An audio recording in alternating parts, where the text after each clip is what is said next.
Hello everyone, this is Dale Owen with the Baldwin County Schools Transportation Department. This video is on the Modernized Pretrip as expected for you to perform as a trainee on the state exam. First things first, tell the examiner that you have secured your bus key and the tire is chalked. Next, tell the inspector that you have checked your lenses on the front of the bus and you do not see cracks or damages. Now you'll move forward to the safety arm and you will pull that, checking range of motion and making sure that it goes back to its original position. Now walk around the side of the bus and let's pull the hood latch. Of course, we'll do that on both sides.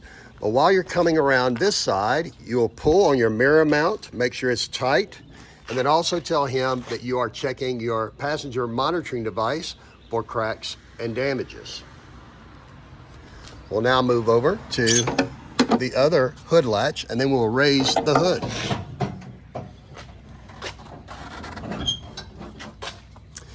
Now we'll mention that we are checking all of our fluids for appropriate level. First, we will check the engine oil and make sure we check that when the engine is off and cold.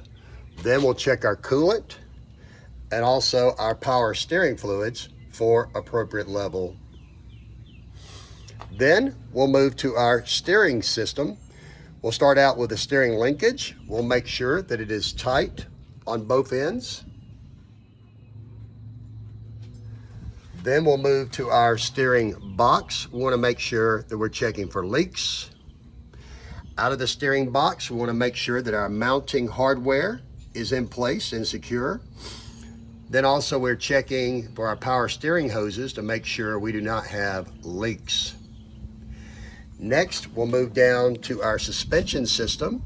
There's an acronym for this. It's SUMS. That's SUMS. The first S stands for the spring. We want to make sure that the spring on both ends is not broken and has no illegal welds. Then we'll move to the U in SUMS, which would be for our U-bolts. Want to make sure that the U-bolts are tight. We'll move to the M in SUMS, which would be for the mounts. We'll check the front mount and also the rear mount in the back and make sure that they are tight as well. Then we'll move to our shocks. That's the last S in SUMS, as the S is for shocks. We'll check top and also bottom to make sure that it is secure. Next, we'll move to our brake system and we want to make sure that we are checking the entire area for any air or fluid leaks. Additionally, we're checking for any excessive contaminants like grease and oil. And then we also want to make sure that our hoses are not leaking. Once we've done that, we are finished under the hood and we will now check our front tire. There's an acronym. When you check the tire, it's ICD. The I stands for inflation. So you would hit it, kick it, and you would check with an approved tire gauge to make sure there's correct pressure in your tire. The C stands for condition, and that would be the condition of the sidewall. You're checking for dry rot, bubbles, cracks, any types of damage like that. The D stands for depth. So you would check your tread and you want to make sure that you have at least 30 seconds of tread depth on the front tire, and you cannot have recaps or retreads on the front tire. Now we'll move to the center and we'll check our rim. We want to make sure that we do not have any illegal welds, and also we're going to check our lug nuts, and we're looking for two things: tightness and for any rust trails, which would mean that the lug nuts are loose or unsecure. With that said, we will now lower the hood.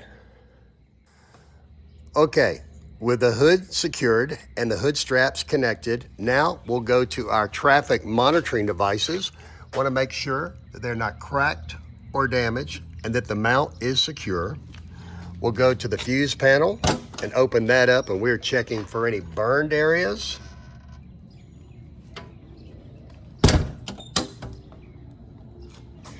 Then we'll go down to the battery box. We'll open that and we'll check to make sure we have batteries, and that also on these terminals we have connection and no excessive corrosion.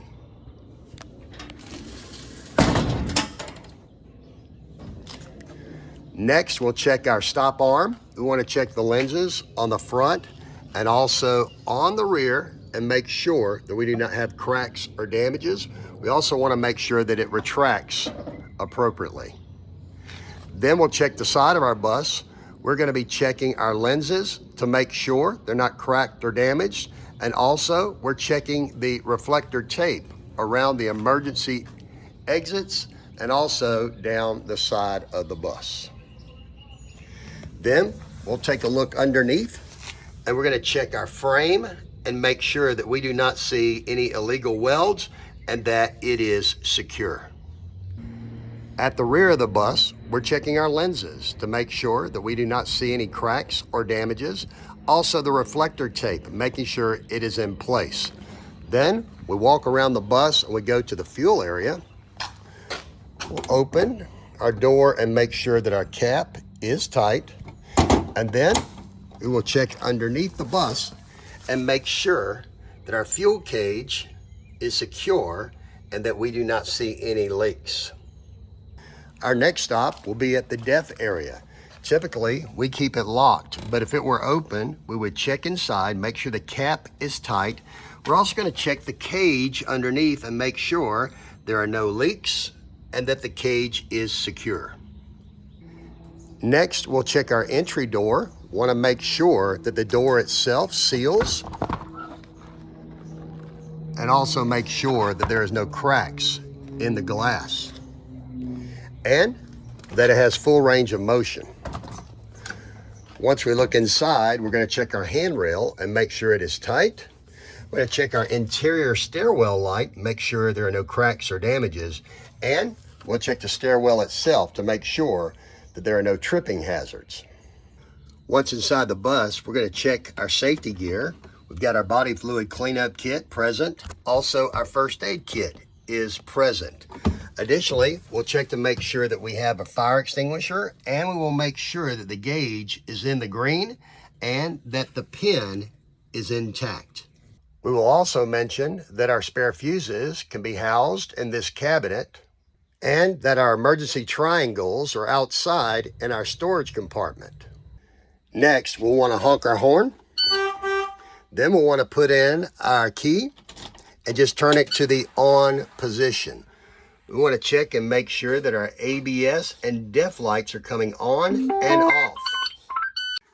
Then we crank the bus and then we turn on our strobe light. At this point, we'll be checking our emergency exits. So we'll ask the examiner, does he want us to check all of them or just one of a kind? He will say one of a kind. So we'll start pulling on the seat backs as we go. Make sure that they are sturdy. We get to our first emergency exit, which happens to be our window exit. We'll open it up, make sure we hear the alarm and that it is functional. We'll continue to pull on the seat backs.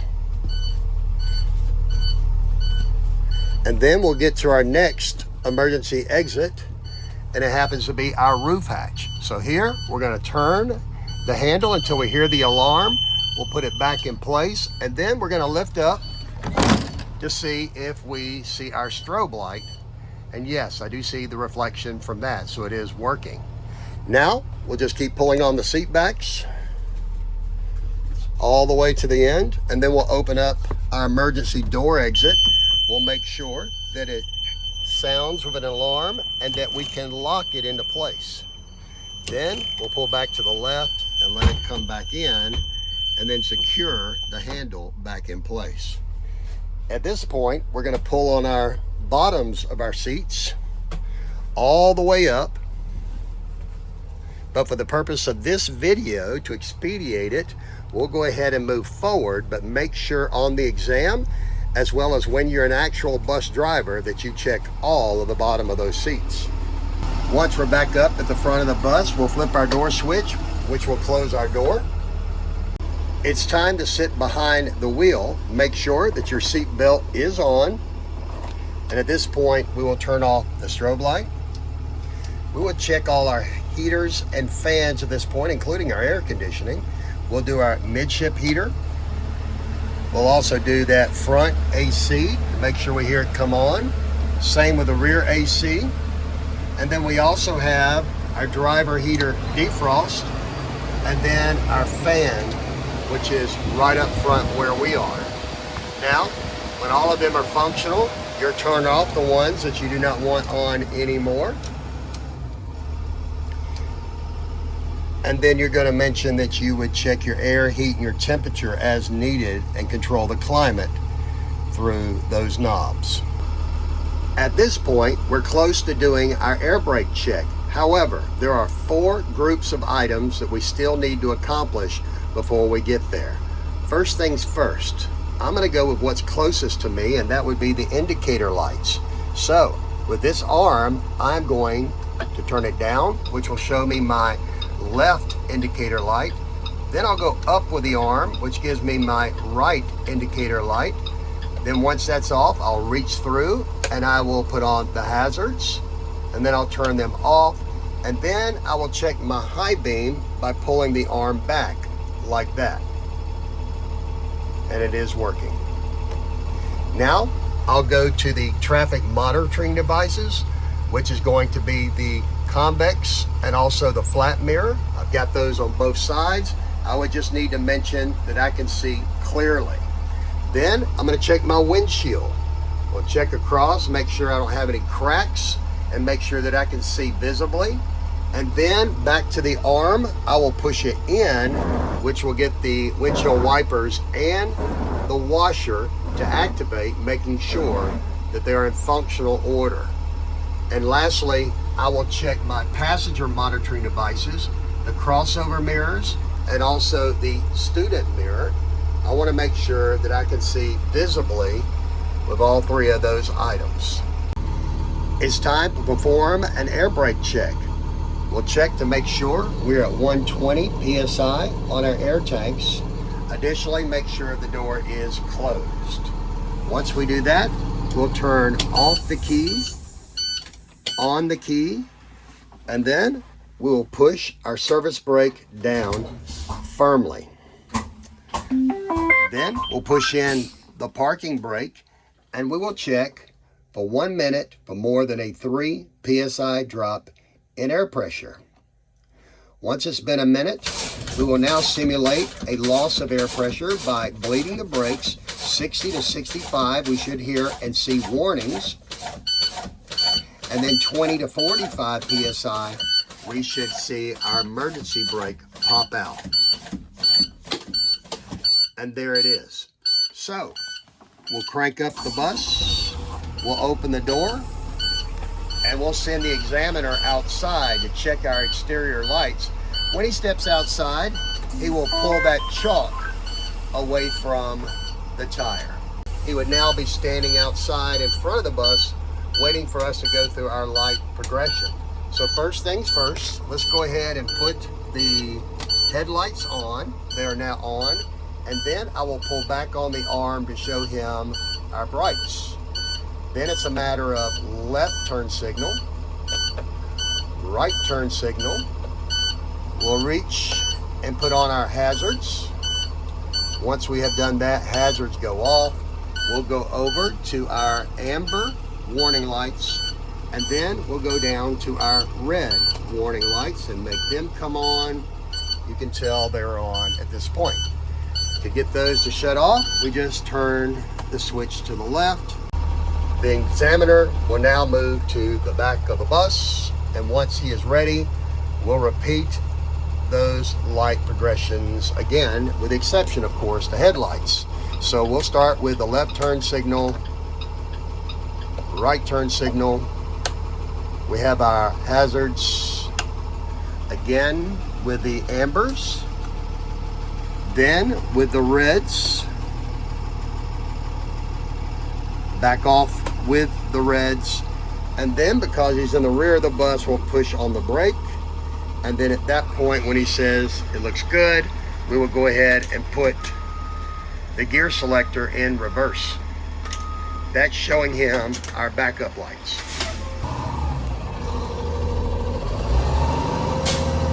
All right, we're at 120. So now we'll check our parking brake. Again, we'll push on our service brake. We will put the gear selector in drive, and then we will tug on the parking brake.